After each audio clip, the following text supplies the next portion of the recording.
Like many before me, I want to start by offering my condolences to Coach Lane Kiffin and his family on the passing of his father. Coach Monty Kiffin was a legendary defensive coordinator. I was a young defensive coach when Coach Kiffin was establishing the Tampa 2 system down with the Bucks. He quickly became a defense that everyone was trying to emulate. I never personally crossed paths with him, but from afar, he set the standard of what defensive football should look like. Many of us over the years have tried to emulate it, majority of us unsuccessfully. That's probably why Lane is coaching on offense, but our thoughts and prayers are with him and his family through this difficult time. Next, I want to recognize a couple of people at Texas A&M. For starters, I want to give another congratulations to cornerback Kevin Smith, a former student at Texas A&M. Kevin was an All-American football player at cornerback for the Aggies. He went on to be a first-round draft pick of the Dallas Cowboys, where he was a 3-time Super Bowl champion here in Dallas. As Commissioner Sankey mentioned in his opening statements, Kevin will be inducted into the National Football Foundation College Hall of Fame this December, and so really excited to see him recognized for all of his accomplishments. At Texas A&M, we are blessed with tremendous leadership throughout our university and our athletic department. I want to acknowledge Chancellor John Sharp for his tremendous service to our university. He will be retiring in June after 13 years, and we sincerely appreciate all that he has done to make Texas A&M University a better place. I want to thank our president, General Mark Welsh, and our athletic director, Trev Alberts. The current alignment at our university, from president to athletic director to head football coach, has never been stronger. I'm blessed to be able to collaborate with such innovative thinkers as we navigate this new time in college football. I also want to mention the 3 players that are here with me representing Texas A&M today. It's really a unique situation for me coming back after spending 4 years. I have long-standing relationships with all 3 of the people that are here this weekend, even though it's my first year as the head football coach. I want to start with our 2 captains, junior offensive lineman Trey Zune from Fort Collins, Colorado. Trey grew up with strong Aggie ties. Trey's mom and dad, his grandma and his grandpa, and some of his aunts are all Aggies.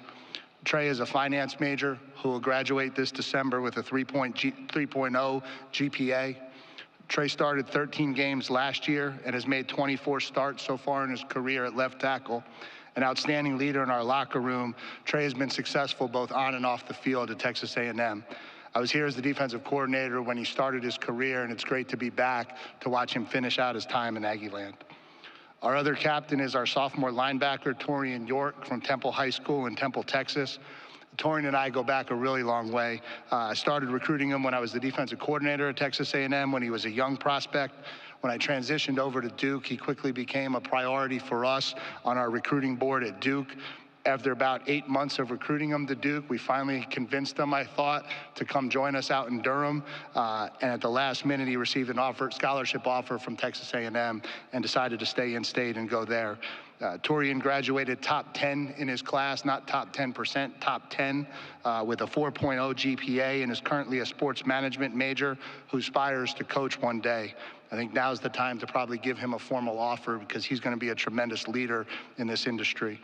Last year, he started every game for the Aggies at middle linebacker. He earned both freshman All-American and freshman All-SEC honors. It's great to finally get a chance to coach him, and I'm excited to see where his future goes. Our 3rd representative is junior defensive lineman Shamar Turner. I've probably known Shamar longer than any other player on our roster. A graduate of nearby DeSoto High School. I started recruiting Shamar back in 2019. To see his growth both on and off the field has truly been extraordinary. Shamar decided to return for his senior season, and he will graduate this fall with a degree in leadership. Shamar played in 8 games for us as a true freshman during my last season at Texas A&M as defensive coordinator, and he was selected to the 2021 All-SEC freshman team. Since then, he has gone on to start 24 games for the Aggies, and he was a second-team All-SEC player for us last year, and so he's poised to have a huge senior season. Last and certainly not least, I want to thank Commissioner Sankey for the leadership that he provides within the conference. Under his leadership, the SEC has clearly established itself as the premier conference in the country, not only in football, but across a lot of our sports platforms. In this ever-changing landscape of college athletics, leadership is critical, and we are fortunate to have a great one leading our conference. Many have spoken about the changing times of modern college athletics, and we are part of a new era for sure. The landscape in and around our sport, in and around college athletics, is changing constantly. Like many of my colleagues, there are certainly parts of this new era that have been challenging and frustrating to navigate. But I also think it's important today to recognize that it is also a challenging time for our student athletes. While it is true that players today receive significantly more perks for playing college football than ever before, we cannot lose sight of the fact that they are still 18 to 21-year-olds, and they are still very much in the developmental stage of their lives.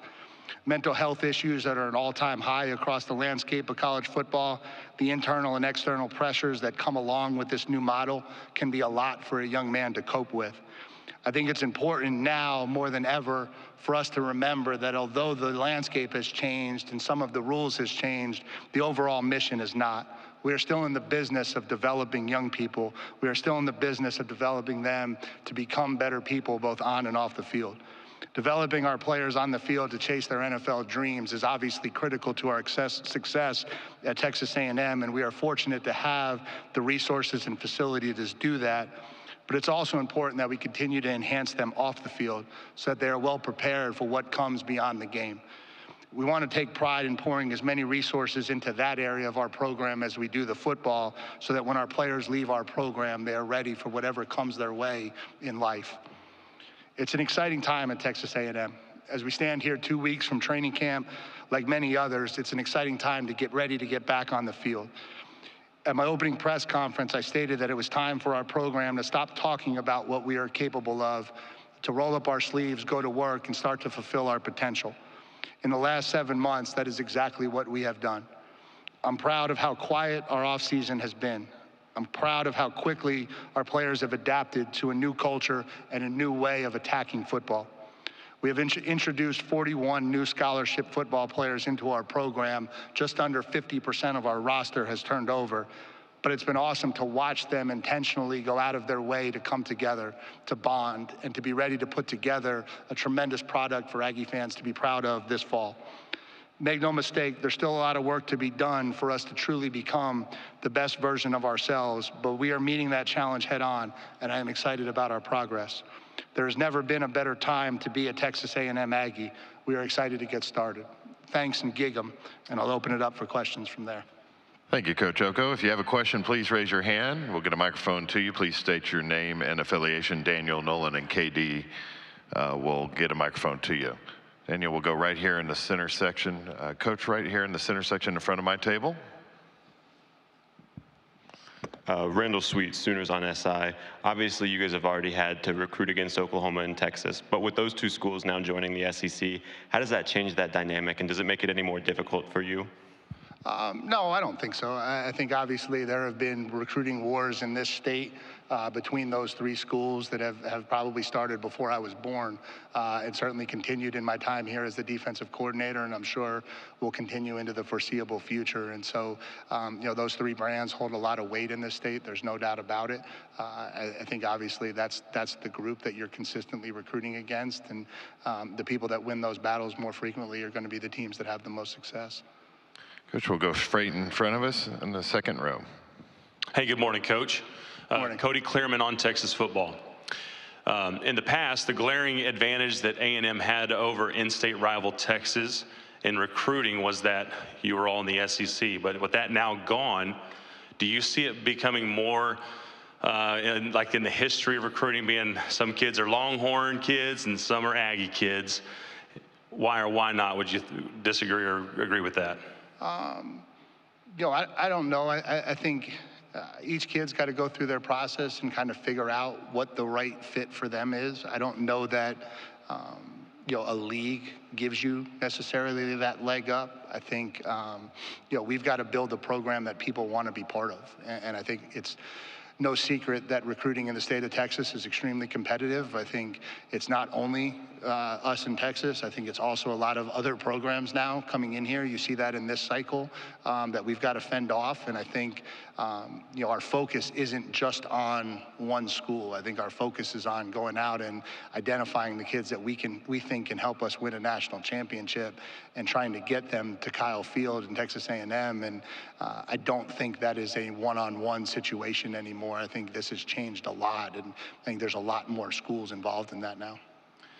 We'll stay in the same section, but towards the back. Robert. Robert Cessna, the Bryan College Station Eagle.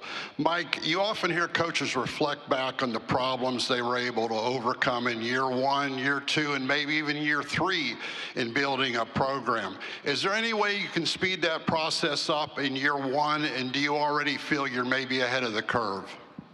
I think in this era of college football, you better speed that process up. I don't think this is a very patient era. I don't think you come to a school like Texas A&M that has the ability to do what we're capable of doing, and you want to talk about building for a future, but I think you got to be careful that you don't skip steps along the way. I think you've got to establish a culture. You got to establish identity.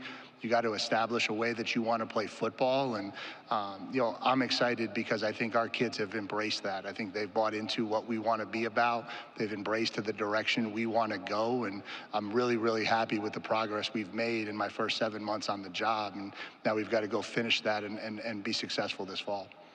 Coach, we'll go over here on my side, right in front of my table on this near aisle. Hey, Mike. Alex Miller with the Bryan College Station Eagle. Little off-the-wall question. Are you guys using artificial intelligence at all within your program, whether data analytics, health-related things, et cetera? No, not yet. I think some of those conversations have started off the record with roles in which AI can be utilized. Right now, I think we're still in the using our analysts, using our data reports, and kind of coming up with our own style of analytics. But I think that is certainly something that has started to get on the periphery of conversation, and I think maybe in the 3, 4, 5 years to come, I think you might start seeing that kind of move forward into this game a little bit more. Okay, we'll stay in this center section, about 4 rows back. Kirk. Thank you. Hi, Mike. Kirk Bowles from the Houston Chronicle. On the Texas A&M rivalry, what's been the biggest rivalry you've been a part of? I don't know if it's something back in South Brunswick, New Jersey, or in college football, and have you envisioned what November 30th atmosphere is going to be like? Yeah, it would be hard to equate something that happened in South Brunswick, New Jersey to this rivalry. I mean, obviously, the Duke-Carolina rivalry is a fairly big one, and being part of that the last 2 years, I think certainly gives you a taste of what it's like. I think now, I was here for 4 years, and we didn't play Texas at all, and it was very clear to me what our fans and our alumni thought of the university. Now that we're playing and we're in the same conference again, that's something that means an awful lot to Texas A&M people, and so it means a lot to our program. Coach, we'll go to this front section to our right. All right in the front row. David Nuno, TexAgs.com. Mike, where has the team made strides on the offensive line, an area of concern the last couple of years in protecting quarterbacks and whatnot? Yeah, I think it started with, the work that we've put in the offseason with Coach Moffitt. I think we challenged those guys to get bigger, to get stronger, to get a little bit more flexible. I think we've stayed healthier. I think that's been a big piece of it. I think if you look back to the last couple years, we've gone into training camp with parts of that group limited and not able to practice maybe the way they wanted to, and that always hurts your ability to get the cohesion and being able to get to the level you want to get to. And I just think we have to be intentional about how we put those kids in position to be successful. It's not lost on anybody that our ability to keep our quarterback healthy is going to play a huge role in our ability to have success this year. And some of that is on the offensive line, but that's a program conversation. What we're doing, what we're asking them to do, the decision making, the quarterbacks running, the system, how we call it, what we do. It's across the board. We've got to take some stress off of that group too, and allow them to go out there and have some success. Hey, Coach, we'll go over in the section in front of me again. Hi, Coach. Travis Brown, KBTX.com. You lost some key veteran production at wide receiver last year. In a perfect world, do you see one guy separating himself to try to replace some of that production, or do you feel like you have a group that can kind of come together and replace some of that together? Yeah, I think if you look at the best offenses in this conference, it's usually not one guy. It's usually a handful of players that can threaten a defense based on matchup, based on coverage leverage, based on who they're trying to take away. And so I think it's critical for all of our wide receivers to take the next step this offseason and come out this year and perform at a high level. I think we're excited about some of the guys that we do have returning. I think Noah Thomas has had a phenomenal offseason. I think Jade Walker has had a great offseason. We're really happy with what Muhsin Muhammad has done. Adding Cyrus Allen is going to be a huge addition for us. I think Josh Bostic is going to help us. And so yeah, I think we've got the pieces in place. We've just got to go out there and continue to develop that group so that they can kind of become what they're capable of becoming consistently. I think that's the biggest thing. Which we'll go to the section to your immediate right. Olin.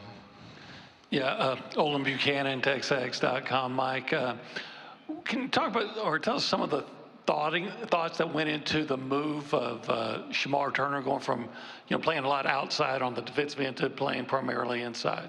Yeah, I think a big piece of that was, I think that was the intention when we recruited him. We felt like that was probably his best position moving forward to the next level. And I think, for whatever reason, that just kind of didn't go all the way over the last 2 years. And so I think that was a big piece in his decision to come back, was to be able to slide inside, to play defensive tackle, to showcase his ability to do that for the NFL and to kind of enhance his ability to get into that league and get in there at maybe a higher draft status. And so I think it's a natural progression for him. I think he's a big physical kid. He's got tremendous athleticism. He's a plus pass rusher. He's a tremendous run stopper. And so I think he's going to have a phenomenal year for us this year in there. Which will go down the center aisle about halfway back. Hey, Rob Brown, SEC Sideline Sports in Memphis. The last coach that left Duke in 1990 and came to the SEC was Steve Spurrier. Worked out pretty well. Can you talk about what you learned at Duke in your years there? And you won 9 games at Duke. That's like having a great hockey team in the Everglades. That's tough to do. Most people never think it can happen. How much has that prepared you for life coming back to A&M and then bringing Texas in to compete with? You got to love the competition, I would think. Yeah, I think, have said this to a lot of people in the last 2 years. When you're an assistant coach, you think you know everything it takes to become a head coach, but until you actually go sit in that chair, you have no idea. You have no idea how much of the program you had no idea was being handled by the head coach. And so I think anytime you get in that chair, you grow. I'm extremely thankful to all of the people at Duke.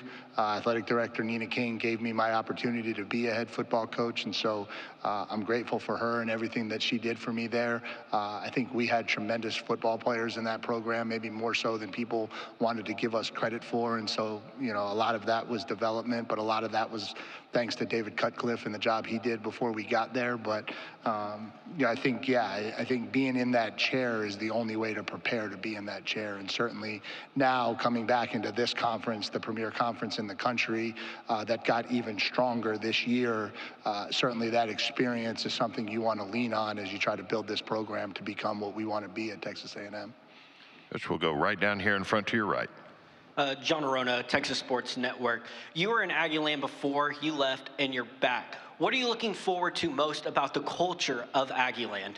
Yeah, I think the biggest thing is being able to actually come out of this tunnel onto the field on game day. I think one of the things that people don't know is I spent all of my time in the press box, and so I've never actually gotten to experience Kyle Field from field level. And so certainly saw some memorable moments, the 7 overtime win over LSU, the upset of Alabama. I think to see those from above was amazing. I can't imagine what that atmosphere actually feels like at ground level. And so I'm excited to lead our team down the tunnel for the first time against Notre Dame and hear Aggieland erupt live and in person. I think that's going to be a really special feeling.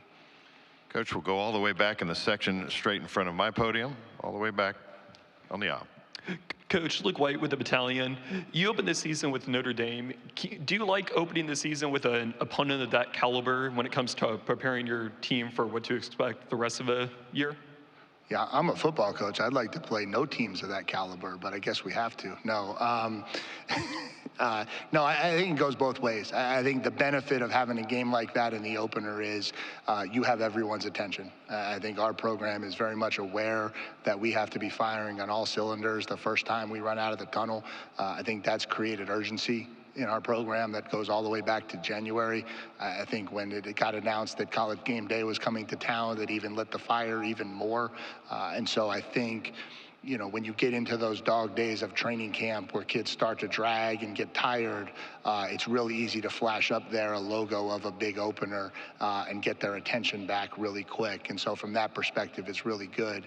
You know, sometimes you would like maybe a game to get the rust off, you know, but it's going to be a level playing field for both of us. And so, you know, we'll go out there and put our best foot forward. Coach, we'll go in the section right in front of you, about midway back. Sean J. Roger from CBS Sports. How are you doing, Coach? Good. How are you? I'm doing great. You mentioned it a little bit in your opening statement, but Texas A&M is a place that at times has been very loud, and this offseason you've chosen to be very quiet. What's gone into that? I just think you earn the right to have success in the game of football. I think that's a recipe that has stood the test of time, and that's what the offseason is about. The offseason is about being in places where nobody's watching, where no one's following you on Instagram, where nobody's posting about what you're doing, and getting up every day and going to work to become better so that you have a chance to have the success that you want to have in the fall. And so I don't know that I intentionally changed our thought process at Texas A&M. I think that's how I believe programs should be. I think when it's not football time, we should be working, and that's what gets you ultimately the results you want to have in the fall. And so I'm just proud that we've been able to do that so quickly in College Station. Coach, we'll go over to our right on the aisle.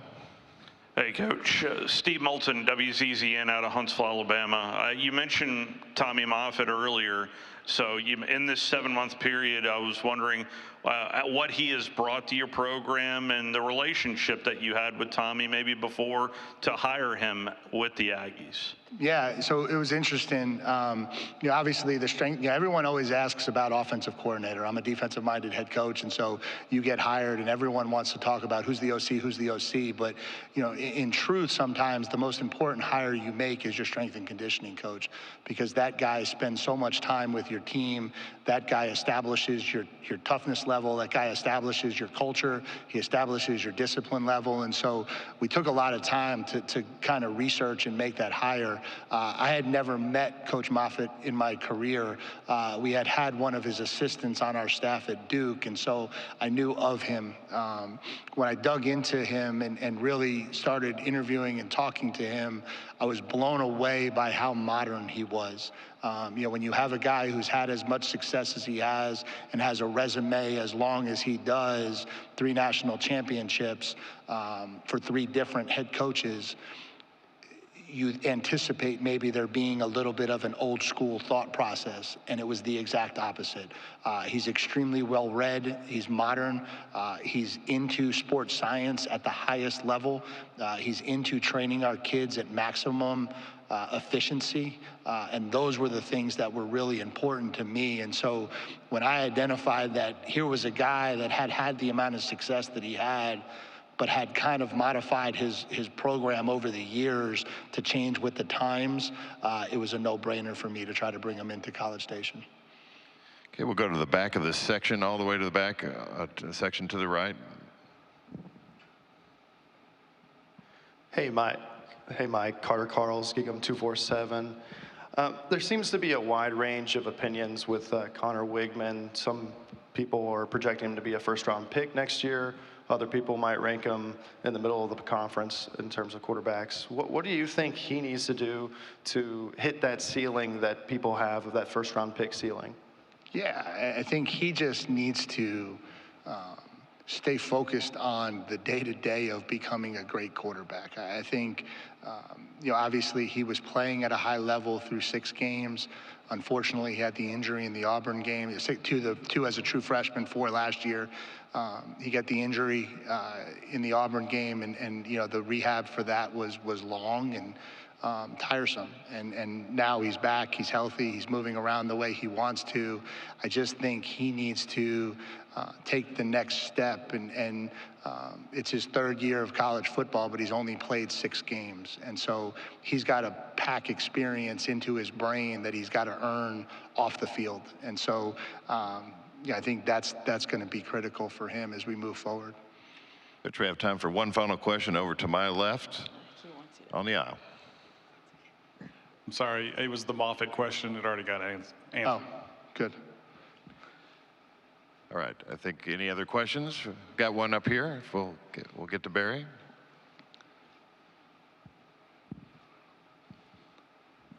Yeah, Mike, Barry Trammell, Tulsa World, 12-team playoffs with us now. What does that do for schools other than Georgia and Alabama, which sort of have a pretty good road to it each year? What does that do for everybody else? Yeah, I think spending 4 years in this conference, there were a lot of years where I felt like there were more teams deserving of being in the playoff. I felt like at times, certainly for us in 2020, I feel like this conference has clearly established itself to be the premier conference, and now what you have is more access. And so I think if you look at the College World Series as a model, more access has led to a lot more all-SEC semifinals, all-SEC championships. I believe you're going to see something very similar in the college football playoff. I think the more teams from this conference that get in and get to compete in meaningful games on a national scale, I think it'll only help us enhance our reputation as the premier league in the country. Coach Elko, thank you for your time this morning. Yep. Thank you, guys.